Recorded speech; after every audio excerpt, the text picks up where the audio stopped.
పునీత Helena, Saint Helena, రోమాపురి మహారాణి, క్రీస్తు శకం 250 నుంచి 330 వరకు జీవించారు.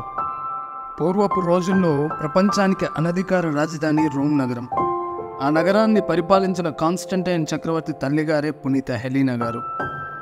వారు క్రీస్తు శకం 250 సంవత్సరంలో ఎఫెసు ఉన్న ఆసియా మండలంలో జీవించారు. ఉత్తమ గుణగణాలతో అందచందాలు గల ధనవంతురాలు అయ్యారు. వారు బితానియాలో ఒక హోటల్కు యజమానురాలుగా సామాన్య జీవితం గడిపేవారు.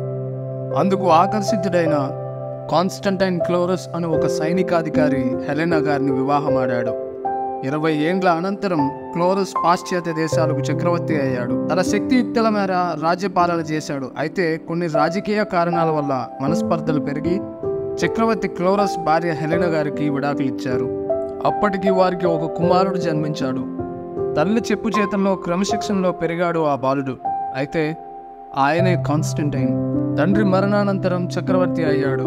అయితే భర్త నిర్లక్ష్యం చేసిన కుమారుడు మాత్రం తల్లి పట్ల విశ్వాసముతో వారిని అన్ని విధాలా ప్రేమిస్తూ ఆ అమ్మ పట్ల భక్తిభావం కలిగి ఉన్నాడు. కాన్స్టంటైన్ సింహాసనాన్ని అధిష్ఠించగానే తల్లికి చక్రవర్తి చేసే సకల గౌరవాన్ని, మర్యాదల్ని అందించాడు.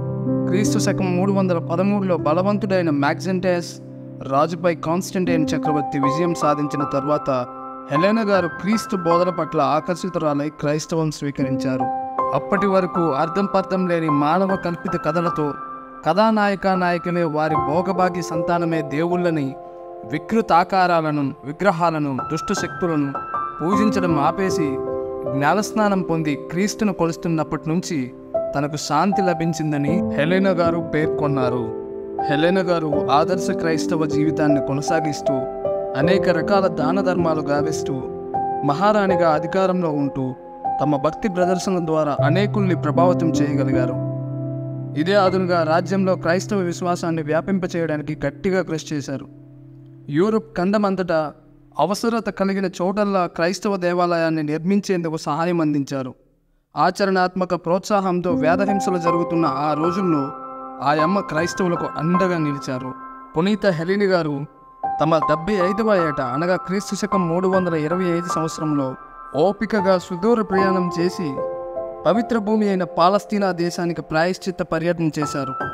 బెత్లెహేములో యేసుప్రభు జన్మించిన ప్రాంతంలో ఉన్న గుహను అందంగా తీర్చిదిద్ది ఆ సమీపంలో ఒక పెద్ద దేవాలయాన్ని నిర్మింపజేశారు. యెరూషలేముకు దాపులో ఉన్న క్రీస్తు స్వర్గారోపణ పర్వతం మీద కూడా పునీత హెలెనా గారు మరో దేవాలయాన్ని హృదయంగా వెలయింపజేశారు. రోమ్ నగరంలోని వారి నివాస భవనాన్ని మరొక శాంతా క్రూజ్గా అనగా యెరూషలేములోని పవిత్ర సిలువు దేవాలయం ఆకృతిలో రూపొందింపజేశారు. మరి ముఖ్యంగా యేసు మరణానంతరం సిలువ వేయబడిన ప్రాంతంలో త్రవ్వకాలు జరిపించి ప్రభువు మరణించిన అసలైన సిలువ మ్రాణిని గుర్తించి దానిని ఆ దేవాలయంలో భద్రపరిచారు. పిలాతు చెక్కించిన నజరేతు యేసు యూదుల రాజు అనే పలకం మరియు పిలాతుకు స్మారక చిహ్నం కూడా నేటికి ఆ దేవాలయంలో భద్రపరిచి ఉంది. ప్రభు సేవలో మహారాణి పండిపోయారు.